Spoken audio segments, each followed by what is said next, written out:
પહોંચો અને તેમના સગાવાલાને વિનંતી કે તમે આવ્યા છો એ બાબતની નોંધણી કરો.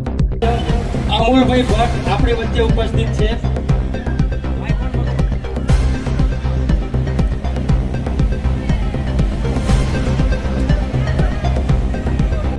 માં વ્યવસ્થિત રીતે ગોઠવજો જેથી બીજાને અડચણરૂપ ના થાય અને જમવામાં પણ કોઈ ધક્કમુક્કી કરતા નહીં. વ્યવસ્થિત પાસ લઈને બધા જમવા. ભાસ્કર સાહેબ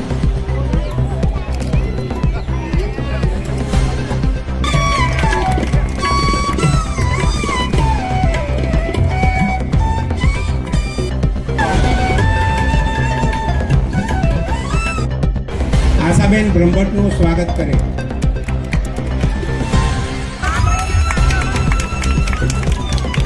કિશન બોર્ડ પ્રમુખ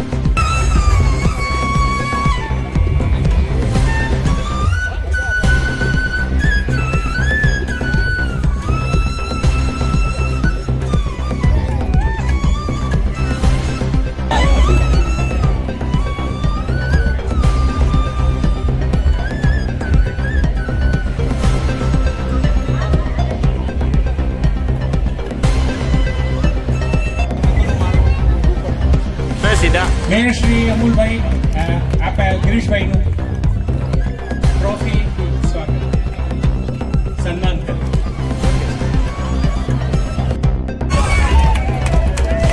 લીલાબેન અને ગંગાબેન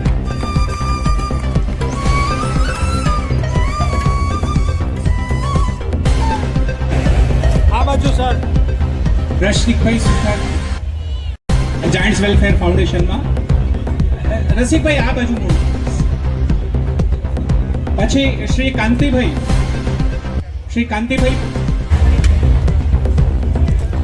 હું કૌશિકભાઈ પટેલને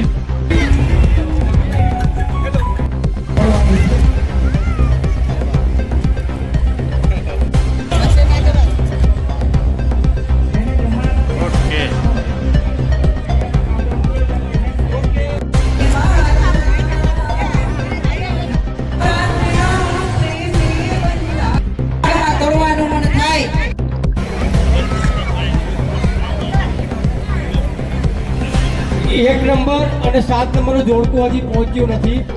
જો એના સગાવાલા અહીંયા ઉપસ્થિત હોય તો ફોન કરી તપાસ કરો. નવજોત મહિલા વિકાસ ટ્રસ્ટ આયોજિત સમૂહ લગ્નનું આયોજન રાખવામાં આવ્યું છે. નવ દંપતીના આશીર્વાદ આપવા આવે છે. મેસેજ આપશો. નવજોત મહિલા વિકાસ ટ્રસ્ટ, લાયન્સ ક્લબ અને જાયન્ટ્સ વેલફેર ટ્રસ્ટ દ્વારા આ સમૂહ લગ્નનું આયોજન કરવામાં આવ્યું છે. આજે 12 દીકરા દીકરીઓ પવિત્ર બંધનમાં બંધાવવા જઈ રહ્યા છે. ત્યારે સૌપ્રથમ જે આપણા દેશના લોકો પહેલગામ ખાતે શહીદ થયા તેમને આપણે શ્રદ્ધાંજલિ આપીએ છીએ.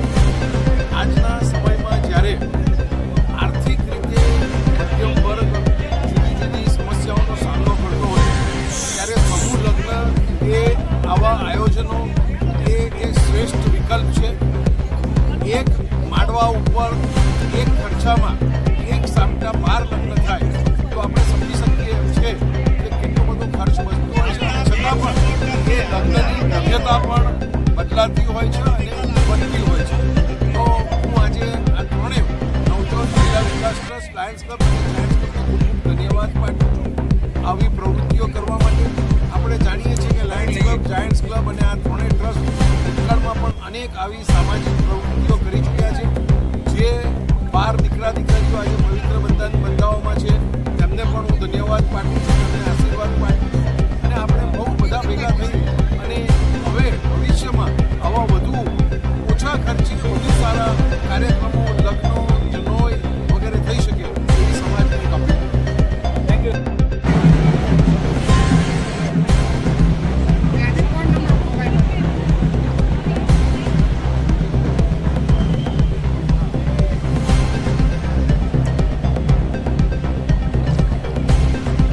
આવેલ જોડકાને વિનંતી કે થોડી ઉતાવળ રાખી અને તમારા જે નંબર નવજોત મહિલા વિકાસ ટ્રસ્ટ આયોજિત આજે સમૂહ લગ્નનું આયોજન છે એના વિશે માહિતી આપશો.